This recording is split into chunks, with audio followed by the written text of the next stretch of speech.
बहुत समय पहले एक जंगल में तरह तरह की पक्षी रहा करती थी, पर उन सब में केवल चीचू कवि का ही एक बड़ा सा घर था और बाकी पक्षी का कोई घर नहीं था।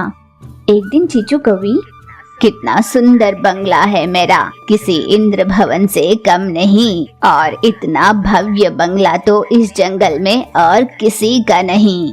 यूं चीचू कवि खुद ही अपना बंगला देखकर मन ही मन खुश हुआ करती।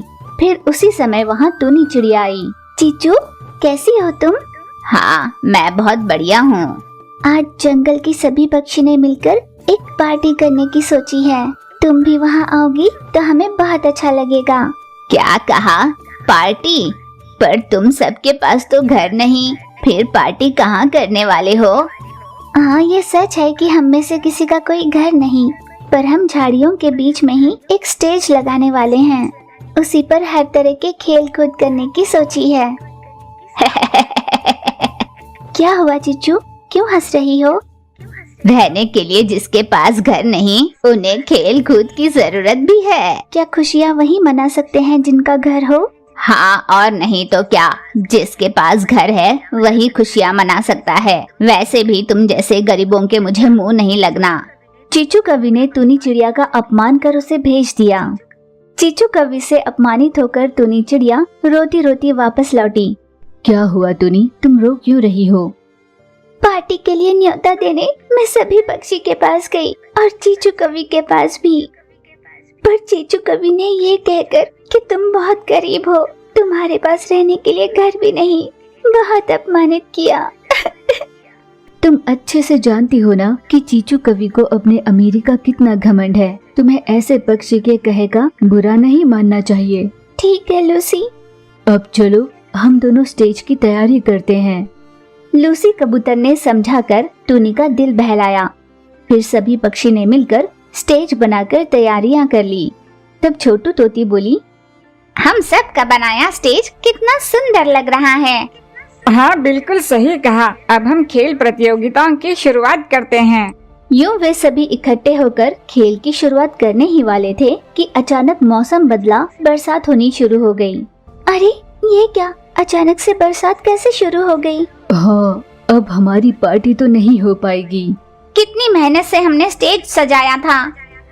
स्टेज को तो रहने दो दोस्तों, बरसात बहुत तेज होने वाली है और हम में से किसी के पास रहने की जगह नहीं है। इस बरसात में भीगते हुए हम सभी रात कैसे बिताएंगे?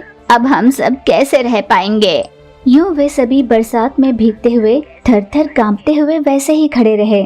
अब हम सबको मिलकर कोई रास्ता निकालना होगा। आज की रात बिताने के लिए कोई जगह ढूंढनी होगी। हाँ, मुझे एक रास्ता दिखाई दे रहा है। कौन सा रास्ता? इस पूरे जंगल में सबसे बड़ा घर चीचू कवि का ही है ना। वो मेरी बहुत अच्छी सहेली है। आज रात के लिए हम उसके पास आसरा मांग सकते हैं। उस घमंडी चीचू कौवा से तुम आसरा मांगोगी?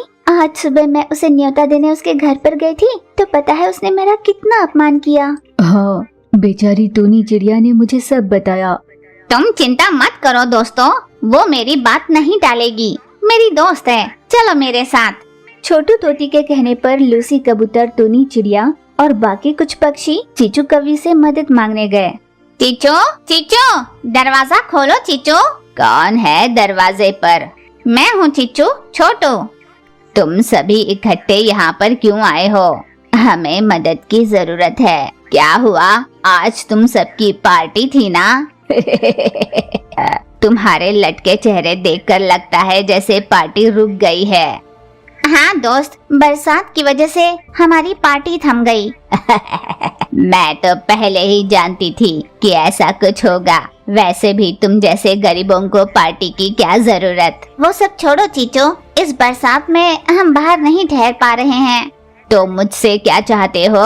क्या आज रात के लिए हम सबको अपने घर पर आसरा दोगी? सुबह होते ही हम चले जाएंगे। क्या कहा? मैं और तुम्हें आसरा दूं? मैं तुम्हें कैसे दिखाई देती हूँ? वैसे भी तुम सबके रहने के लिए मेरा कोई साधारण सा घर नहीं है।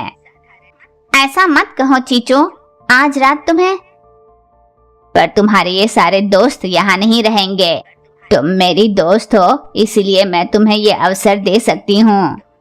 नहीं दोस्त, मुझे तुम्हारे मदद की जरूरत नहीं। जो घर अपने साथी पक्षी को आसरा न दे सके, उस घर का भला क्या फायदा, नरक समान है वो। ये कहकर छोटू तोती, टूनी चिड़िया, लूसी कबूतर और बाकी पक्षी वहाँ से वापस लौटे।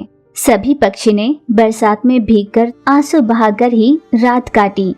हम सब ने बहुत बड़ी गलती कर दी है। कौन सी गलती टूनी? पिछले कई दिनों से हम पार्टी, खेल कूद इन सब के लिए इतना समय निकाला, इतनी मेहनत की, पर हमने अपने लिए एक पक्का घर बनाने की नहीं सोची।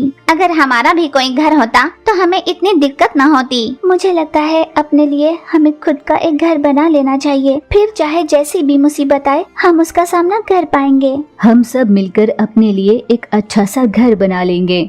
फिर टूनी चिड़िया, छोटू तोती, लूसी कबूतर ने मिलकर अपने लिए एक घर बनाने का फैसला लिया।